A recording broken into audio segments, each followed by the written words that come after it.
하나님께 영광의 박수를 함께 드리겠습니다.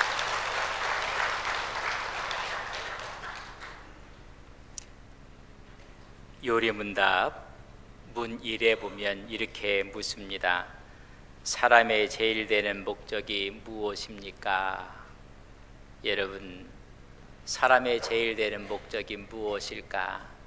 그 요리문답에 보면 답 이렇게 하고 답까지 기록이 되어 있는데, 사람의 제일 되는 목적은 하나님을 영화롭게 하고 영원토록 그를 즐거워하는 것이라, 그렇게 답을 주고 있습니다. 이 답에 대한 참고 성경 구절로 고린도전서 10장 31절을 기록해 놓았습니다. 그런즉 너희가 먹든지 마시든지 무엇을 하든지 다 하나님의 영광을 위해서 하라. 로마서 11장 36절에 보면 이는 만물이 주에게서 나오고 주로 말미암고 주에게로 돌아감이라. 그에게 영광이 세세에 있을지어다. 여러분, 우리가 그로 말미암고 그에게서 나오고 그에게로 돌아가는 인생의 제일 되는 목적은 하나님을 영화롭게 하는 것이라. 여러분, 이게 우리의 목적인 것을 가슴에 품고 하나님과 함께 동행하는 믿음의 귀한 종들이 되시기를 주님의 이름으로 간절히 바랍니다. 모든 것에 목적이 있습니다. 여러분, 목적에 어긋나면 문제가 생기는 것이고, 그 목적을 되찾기 위해서 우리는 무단한 노력을 해야 됩니다. 종교개혁도 성전의 신앙의 목적을 잃어버렸을 때 여러분, 무난한 많은 사람들이 노력을 하고 새로운 개혁을 일으켰던 것입니다. 여러분, 모든 것에 목적이 있다고 말씀을 드렸습니다. 제가 이 앞에 지금 마이크가 있는데, 이 마이크의 목적은 제가 오늘 설교할 때 확장을 시켜서 여러분 듣게 하는데 그 목적이 있는데, 근데 여기다가 금을 입혀놓고 다이아로 다 입혀놨다 할지라도 소리가 나지 아니하면 아무 의미가 없는 것입니다. 목적이라는 것은 이루려 하는 일이나 방향을 목적이라 그렇게 합니다. 그렇다면 성전의 목적은 무엇일까? 교회의 목적은, 존재 목적은 무엇일까? 여러분, 성전의 존재 목적 이전에 먼저 이스라엘 백성들의 출애굽의 목적이 무엇이었는가를 이해를 하셔야 됩니다. 바로의 밑에서 400년 동안 종살이했던 이스라엘 백성들, 이들의 출애굽의 목적은 무엇일까? 고통과 압박 가운데서 단지 그 땅에서 나와서 가나안 땅으로 가는 것이 그들의 목적이었을까? 여러분, 그것도 1차적인 목적일 수가 있습니다. 그러나 근본적인 목적은 무엇일까? 출애굽기 29장 46절을 저랑 같이 한번 보겠습니다. 왜 출애굽을 하나님께서 이스라엘 백성들로 하여금 하셨는가를 말씀해 주고 있습니다. 출애굽기 29장 46절입니다.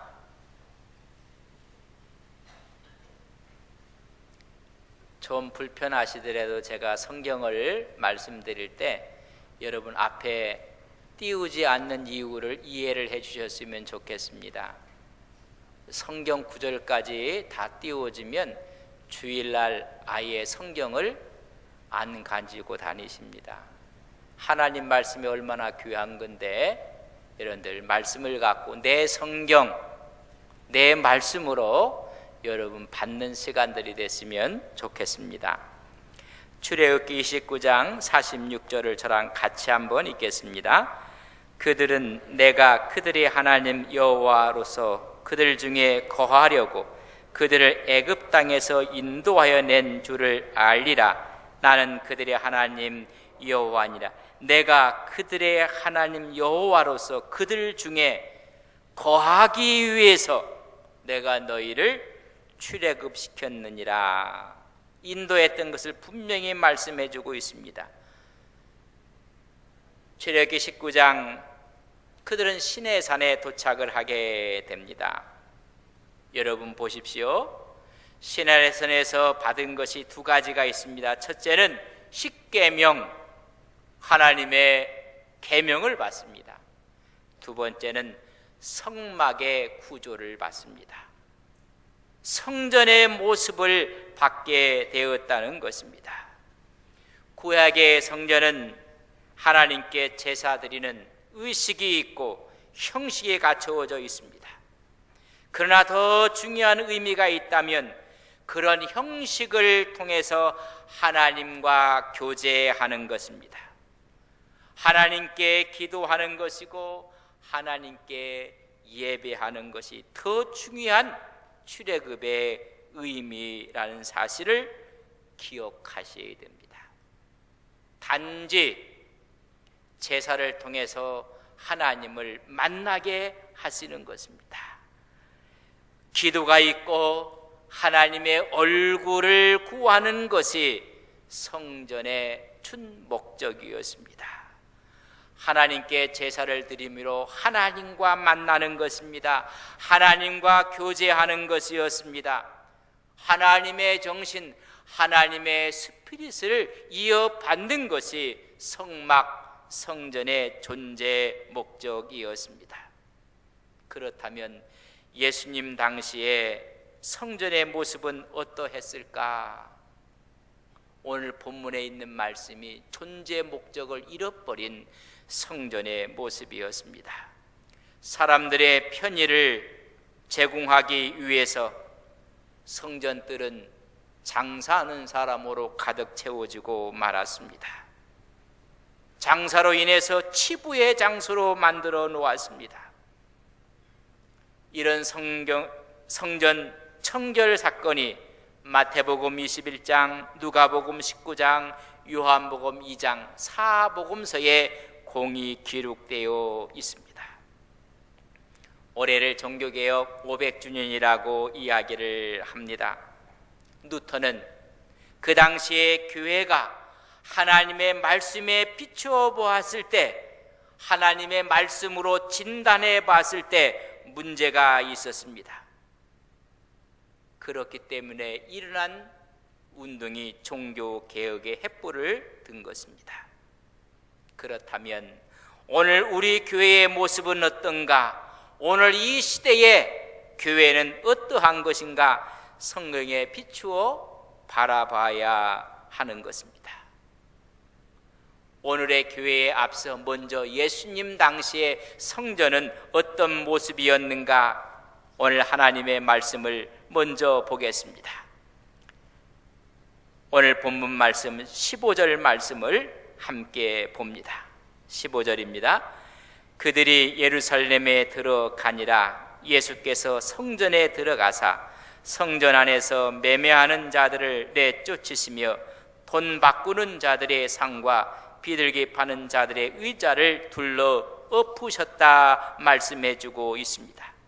우리 예수님께서 예루살렘을 방문하셔서 성전에 올라가셨습니다. 십자가를 지기 바로 직전의 일입니다. 오늘 11장 1절에서 11절에 보면 우리 예수님께서 나귀를 타고 예루살렘에 입성합니다. 입성했을 때 수많은 사람들이 종려가지를 흔들며 호산나 호산나 다윗의 자손으로 오신 그 왕을 환영했습니다. 하루가 지는 그 다음 날 월요일 날 우리 주님은 무화과 나무를 저주하셨고, 두 번째는 우리 주님께서 성전에 들어가셨습니다. 성전 안의 모습은 매매하는 사람, 돈 바꾸는 사람, 비둘기 파는 사람, 오히려 장사하는 사람들이 진을 치고 있었습니다.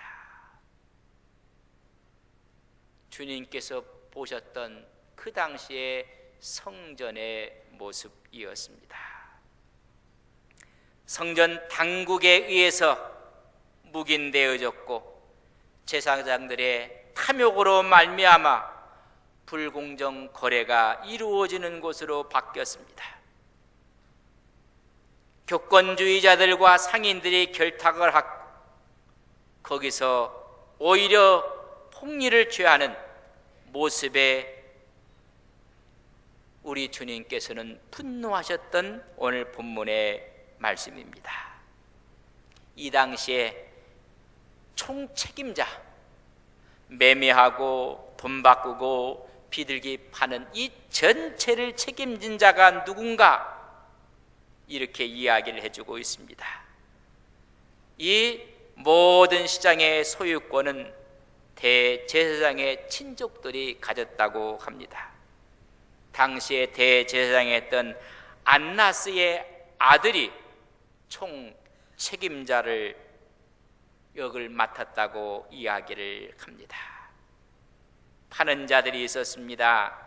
순례자들을 속이고 폭리를 취하는 죄가 있었고, 사는 자들은 편의를 도모받는다는 사건 앞에 오히려 그것을 묵인하고 거기서 파는 것들을 사게 되었습니다. 매매하는 자들은 제물인 향유, 기름, 포도주, 기타 제단에 바칠 물건들을 사고 팔았습니다. 성전에 바치는 성전세는 성전 화폐로만 바쳐야 됩니다. 노마의 화폐로도 바칠 수가 없었습니다. 그렇기 때문에 환전을 해야 되는데 환전 수수료를 받고 바꿔주는 모습을 보았습니다. 수수료를 4배에서 4%에서 8%의 수수료를 받았다고 합니다. 비둘기 파는 자들이 있었습니다. 비둘기는 가난한 사람들, 서민층들이 드려지는 제물입니다. 이때 5배의 폭리를 취하였다고 이야기를 합니다. 1,000원이면 5,000원을 받았고 10,000원이면 50,000원을 받아서 팔았다고 이야기를 하고 있습니다. 성전 바깥에서 저희들이 기르고 준비하고 사온 비둘기는 받지를 않은 것입니다. 핑계를 대고 이런 핑계 저런 핑계로 흠이 있다고 받지 않았습니다. 그러나 이미 제사장들이 인증한 그 안에서 파는 사람들이 파는 비둘기는 흠이 있어도 다 받아주고 말았습니다. 그것을 보고 우리 주님께서는 다 상을 엎으시고 말았습니다. 매매하는 자들은 내쫓으시고 관정상 돈 바꾸는 자들, 비둘기 파는 자들 상과 의자를 다 엎으셨습니다. 성전 안은 시장으로 변해지고 말았습니다. 얼마나 소란스럽고 시끄러웠겠습니까? 팔고 사고 바꾸고 흥정하고, 그것이 성전의 모습이었습니다. 여러분, 구약에 성전을 지을 때 어떻게 성전을 지었는지 아십니까? 대리석이 필요하고 석재가 필요할 때 모든 것을 다 어리석 깎고 다듬고 그리하여 성전을 지었는지 아십니까? 하나님의 성전 안에서는 방망이 소리, 도끼 소리, 철연장 소리가 들리지 않게 하기 위해서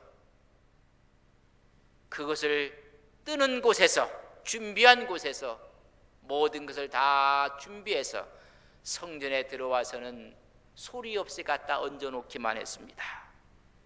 열왕기상 6장 7절에 그 모습을 이렇게 기록해 놓았습니다.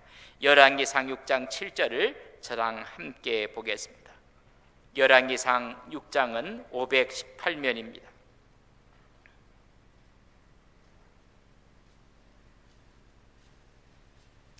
열왕기상 5장 7절의 말씀을 보면 성전을 건축할 때 그 성전터 안에서 어떠한 마음과 어떠한 정신과 어떠하게 성전을 세워져 갔는지를 보여주고 있습니다. 저랑 같이 있습니다. 이 성전은 건축할 때에 돌을 그 뜨는 곳에서 다듬고 가져다가 건축하였으므로 건축하는 동안에 성전 속에서는 방망이나 토끼나 모든 철 연장 소리가 들리지 아니하였다고 말씀해 주고 있습니다. 하나님의 성전을 짓는데도 그 안에서 소리가 나지 않게 했던 것이 성전을 지었을 때의 마음이고 신앙이었습니다. 근데 이제는 성전 안에서 소란스러운 시끄러운 소리들로 가득 차고 말았습니다. 15절과 16절에 보면 우리 주님께서 내어 쫓고 둘러부시고 그들이 통행하는 성전 안에 그 길을 통행하지 못하도록 막으시고 말았습니다. 오늘 17절에 우리 주님께서 성전을 보시고 말씀하십니다. 마가복음 11장 17절 말씀을 함께 보겠습니다. 같이 읽습니다. 이에 가르쳐 이르시되 기록된 바 내 집은 만민이 기도하는 집이라 칭함을 받으리라고 하지 아니하였느냐. 너희는 강도의 소굴을 만들었도다. 한 만민이 기도하는 집을 강도의 소굴로 만들었다고 말씀해주고 있습니다. 상인들과 교권주의자들이 서로가 결탁하고 경제적인 이익을 창출하는 장소로 만들고 말았습니다. 이 말씀은 이미 예레미야 선지자가 예레미야 성전을 향해서 이야기했던 내용과 똑같습니다. 예레미야 7장 11절에 보면 내 이름으로 일컬음을 받는 이 집이 너희 눈에는 도둑의 소굴로 보이느냐. 이 하나님의 성전이 도둑의 소굴로 보였느냐고 말씀했는데 예수님 당시에는 말 그대로 도둑의 소굴이 되고 말았습니다. 이사야는 이사야서 56장 7절에 보면 내 집은 만민이 기도하는 집이라고 말씀을 했습니다. 경건한 기도는 사라지고 무서운 탐욕이 가득한 곳으로 성전은 변질되고 말았습니다. 기도하는 집이 아니었습니다. 강도의 소굴로 변해지고 말았습니다. 어디가? 하나님의 교회가, 하나님의 성전이. 종교개혁을 이루었던 마틴 루터도 그의 종교개혁의 횃불의 시초는 성전, 교회와 관계가 있습니다. 성 베드로 성당을 건축한다는 명목 아래 그 비용을 충당하기 위해서 성경에도 없는 면죄부를 만들어 판매했습니다. 또한 성직을 매매했습니다. 바로 이것이 촉발이 돼서 종교개혁의 기치를 높이 든 것입니다. 모두가 성전의 모습과 교회의 모습에 하나님께서 사람들을 통해서 개혁의 기치를 들게 하신 것입니다. 여러분 잘 이해를 하셔야 됩니다. 세 가지의 큰 흐름이 갖고 성전이 성전되어지지 못할 때 하나님께서는 개혁을 하신 것입니다. 첫 번째, 로마 제국의 식민지 체제 하에 거기서 부흥했던 유대교가 예수님의 질책을 오늘 본문에서 받고 있습니다. 두 번째, 전제군주 체제 아래에서 부흥하던 캐톨릭 교회가 루터에 의해서 개혁되어져야만 했습니다. 이제 세 번째는 자본주의 시장경제 체제에 부응하는 오늘의 교회는 개혁해야 될 부분이 없는가? 우리는 세 가지로 우리의 시야를 가져야 합니다. 로마 제국에 부응했던 유대교는 친히 예수님께서 채찍을 드셨습니다. 중세의 전제 군주 체제 하에서 부응하던 교회는 루터로 인해서 종교개혁의 횃불을 들게 했습니다. 오늘 이 시대는 자본주의 시장경제 체제 속에 살고 가고 있습니다. 오늘 교회는 말씀을 구현하고 있는 것인지, 그래서 여러분들에게 하나님의 말씀을 주일만큼이라도 들고 오시라는 것입니다.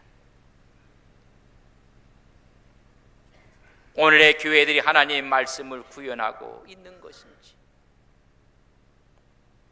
교회는 세속화되어 가고 있지는 않는 것인지, 교회를 사랑의 공동체라고 했는데 이미 사랑을 잃어버리고 있지는 않는지, 교회는 경건한 하나님의 공동체인데 경건은 잃어버리고 있지는 아니했는지, 오늘 이 시대에 많은 사람들이 또 다른 종교개혁을 이야기를 하고 있습니다.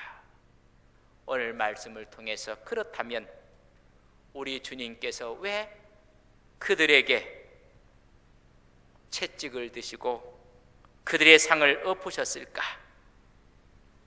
만민이 기도하는 그 성전이 기도가 없었다는 것입니다.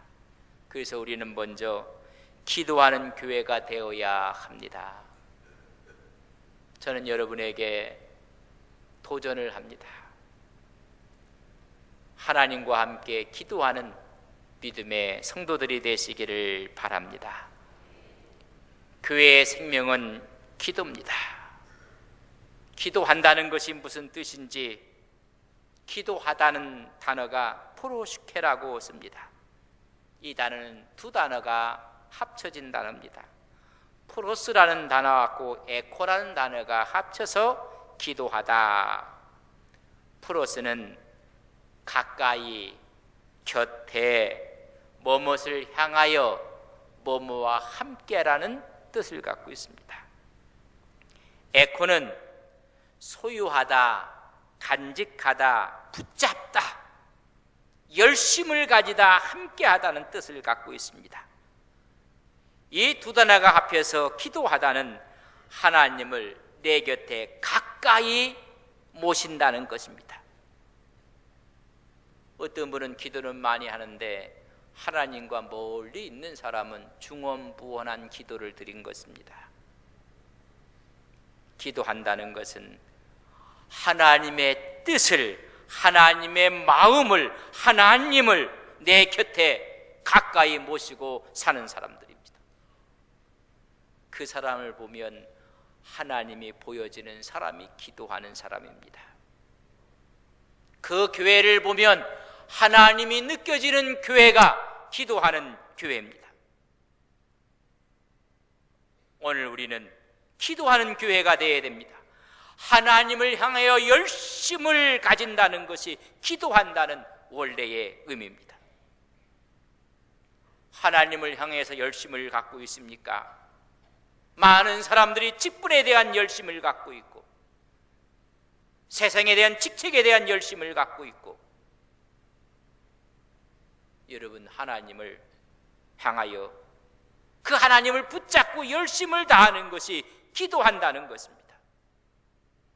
오늘 우리 교회는 하나님을 향하여 열심을 내며 하나님과 함께 가까이 있는 교회 되기를 주님의 이름으로 간절히 바랍니다. 두 번째는 불의가 없는 교회가 되어야 합니다. 교회는 개인의 야망을 세우는 곳이 교회가 아닙니다. 교회는 자기의 치부를 하는 곳이 아닙니다. 오늘 주님이 온 성전은 왜 강도의 소굴이라고 말씀했습니까? 물질 때문에 그렇습니다. 돈 때문에 그렇다는 것입니다. 교권주의자들과 상인들이 결탁하여 얻은 이득을 갖고 더 많은 이득을 얻기 위해서 그들이 모의하는 곳이 되고 말았다는 것입니다. 성전 안에서 장사를 했습니다. 어떻게 하면 더 많은 이익을 얻을 수가 있을까? 외부에서 갖고 온 재물은 절대 받아서는 안 된다.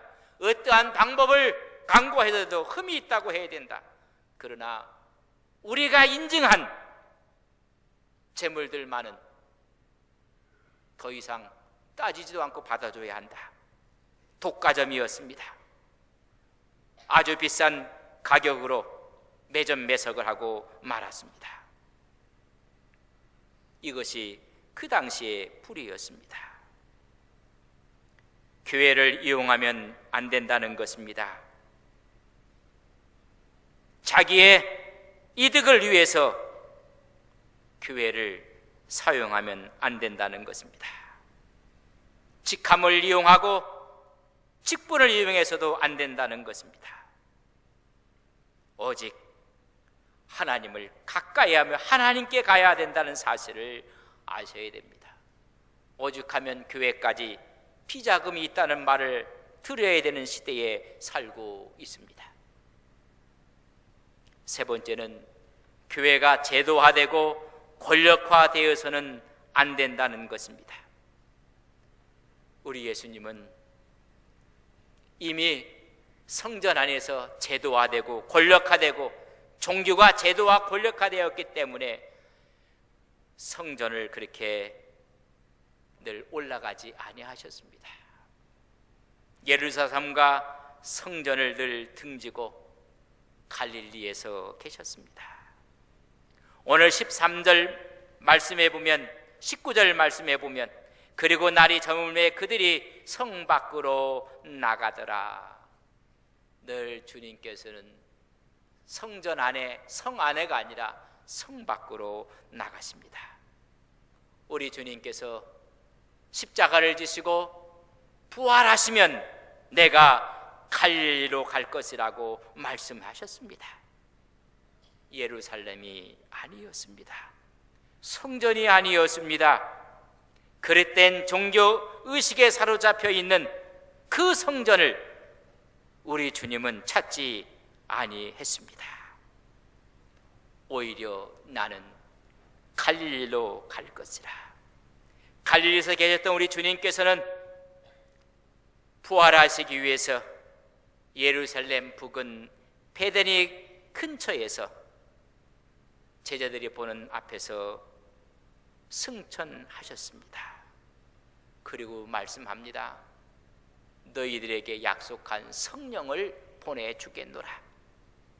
그들이 성령을 받은 곳이 성전이 아니었습니다. 한 개인의 가정 다락방에 성령이 임했습니다.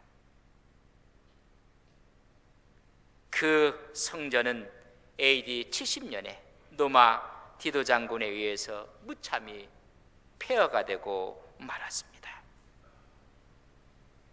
성령을 받은 것도 다락방이었고 이미 교권주의자들로 그의 존재 목적을 잃어버렸던 성전은 부셔지고 말았습니다.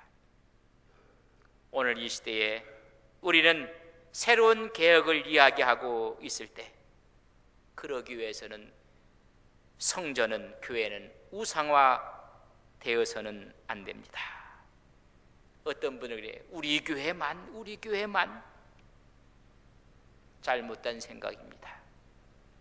내 교회가 중요하면 모든 사람들의 교회가 소중한 것입니다. 우리는 성전을 우상하지 말아야 합니다. 우리 것만 내 것만 내가 한다는 우상화를 버려야 합니다. 하나님이 하시는 것입니다. 십자가나 부활의 복음에 충실하게 전해야 됩니다. 오늘도 우리의 십자가에 있고 우리의 부활을 증거하는 것입니다. 그래 교회는 이 세상에 빛과 소금의 역할을 감당하는 것입니다. 전도의 사명을 감당하는 것입니다. 오직 성령이 너희에게 임하시면 너희가 권능을 받고 예루살렘과 유다와 사마리아와 땅끝까지 이르러 내 증인이 되는 존재의 목적은 거기에 있습니다. 오늘 마가복음을 통해서 우리에게 주시는 개혁의 이야기는 만민이 기도하는 집으로 다시 우리는 되찾아야 합니다. 여러분들이 늘 하나님 앞에서 기도함으로 하나님을 가까이 하시는 우리 온 성도님들이 되시기를 주님의 이름으로 간절히 축복합니다. 다 일어나시겠습니다. 우리 함께 기도하겠습니다. 로마 제국의 식민지 체제하에 부응하던 유대교가 예수님의 질책을 받았습니다. 전제군주 체제 아래에 부응하던 캐톨릭 교회가 루터에 의해서 종교개혁이 단행되어지고 말았습니다. 자본주의 시장 경제 체제하에 부응하는 오늘의 교회의 모습은 아닌지, 하나님, 기도를 잃어버렸고 하나님을 내 곁에 가까이 모시는 것이 기도고 하나님을 향하여 열심을 갖는 것이 기도인데, 하나님, 잘못된 것에 우리의 마음을 빼앗기지는 아니했는지, 내 신앙 가운데 본질은 잊어버리지 아니했는지, 우리가 하나님의 성전이라고 말씀해주고 있는데 나는 어디를 향하여 가고 있는지, 무엇을 가까이 하고 있는지, 하나님을 가까이 하는 우리의 신앙, 우리의 믿음을 회복하게 하옵소서. 함께 기도하시겠습니다. 사랑하시는 아버지 하나님, 하나님을 내 곁에 가까이 모시는 믿음의 종들이 되게 하여 주시옵소서. 하나님을 향하여 열심을 갖는 믿음의 종들이 되게 하옵소서. 이미 예수님 당시의 성전은 하나님을 가까이 하는 것이 아니라 물질을 가까이 했고, 하나님을 향하여 열심을 갖는 것이 아니라 그들의 이득을 위해 달려가고 있었습니다. 하나님, 오늘 이 시대에 우리의 모습은 어떠한지 하나님 앞에 말씀으로 조명할 때 우리의 모습은 부끄럽지 않는지, 하나님이 우리로 하여금 은혜와 축복을 덧입혀 주셔서 주의 영광 가운데 임하는 우리의 신앙, 우리의 믿음 되기를 간절히 소망합니다. 성령이 함께해 주시옵소서. 기도하는 교회가 되게 하옵소서. 불의가 없는 교회가 되게 하옵소서. 제도화되고 권력화되어서는 안 되는 사실 앞에 우리는 하나님 앞에 은혜의 공동체를 이루게 하옵소서.